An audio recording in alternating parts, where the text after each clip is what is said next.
Many people know I was the Hong Kong Cha-Cha champion. But what they don't know is that when I first arrived in the US, this skill served me better than my fists. It was 1959, and I was on a ship crossing the Pacific with just $100 in my pocket. Life on board was monotonous.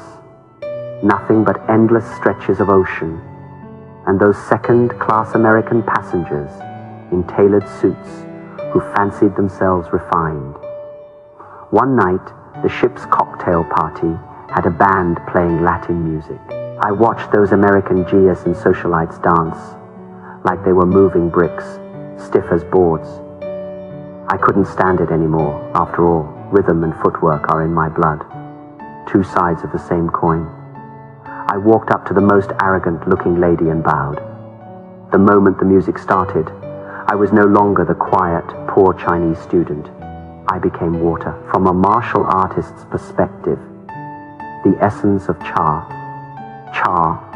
lies in hip movement and the instantaneous shift of center of gravity. This is exactly the same as the turning stances in Wing Chun, with lightning, fast side steps and flexible ankles. I glided across the dance floor with her. The entire room fell silent. Even the captain put down his wine glass. Guess what happened next?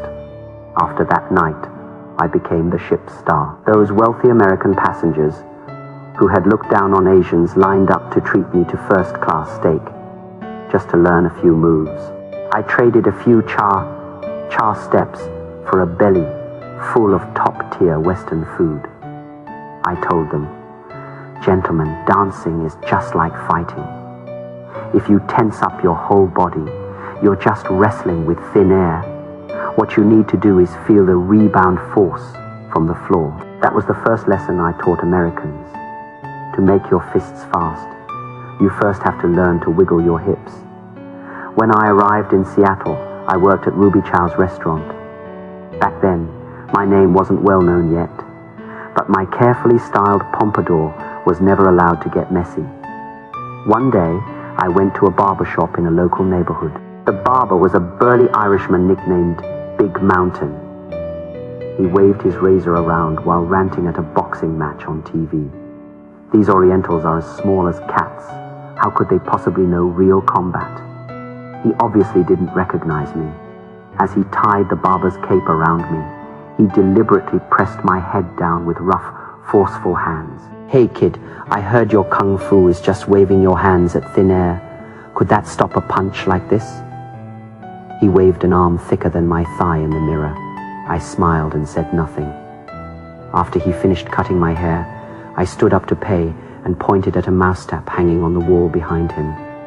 A joke decoration the owner had put up. "Mr. Big Mountain, I can show you what waving at thin air really means, but I need to borrow one of your business cards."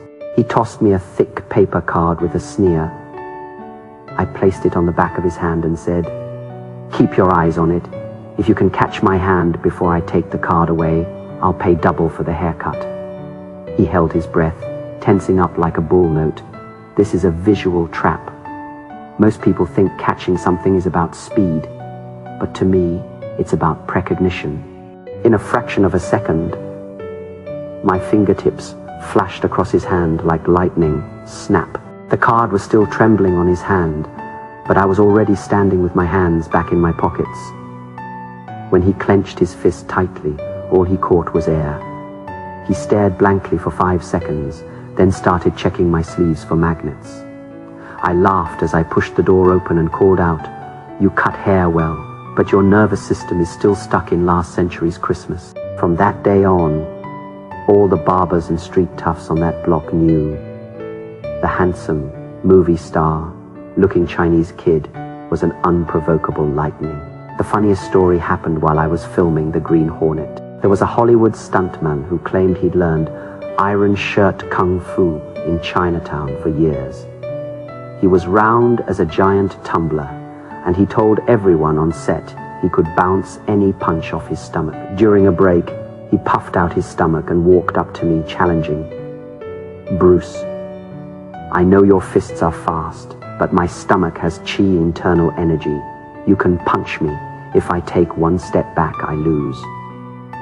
Dozens of people on set gathered to watch. Van Williams even egged me on. Bruce, let some air out of this big balloon. I shook my head and said, Buddy, I don't want to hurt you. Your stomach is worth a lot in insurance. But he insisted. He took a deep breath, puffing his stomach out like a balloon, and spread his feet into an extremely clumsy horse stance. Here's a breakdown from a vibrational force perspective. If you push straight on, it's hard to move him because he's got a low center of gravity. But I didn't use pushing force. I stepped up until I was less than 3 inches from his stomach. Instead of pulling my fist back to build power, I pressed my fist directly against his belly. Ready? I asked. Bring it on.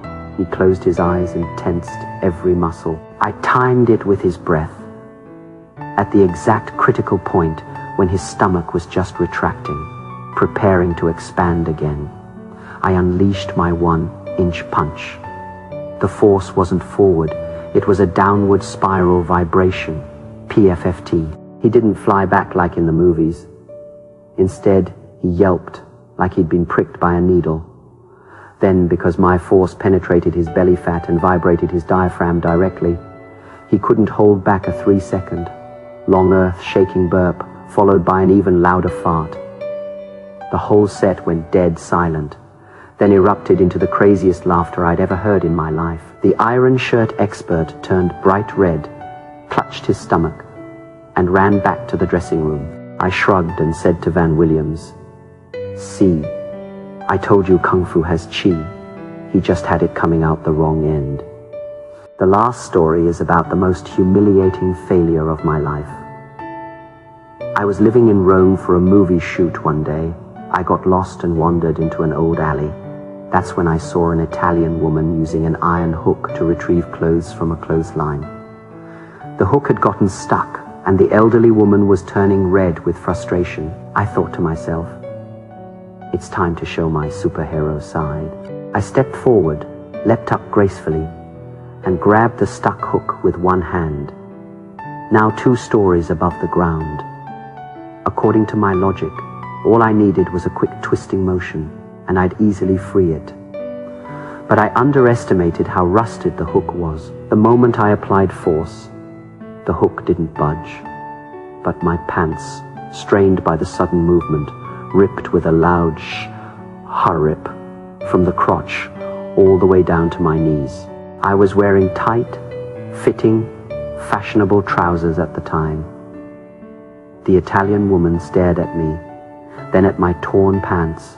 I was left dangling in midair, trapped, unable to go up or come down.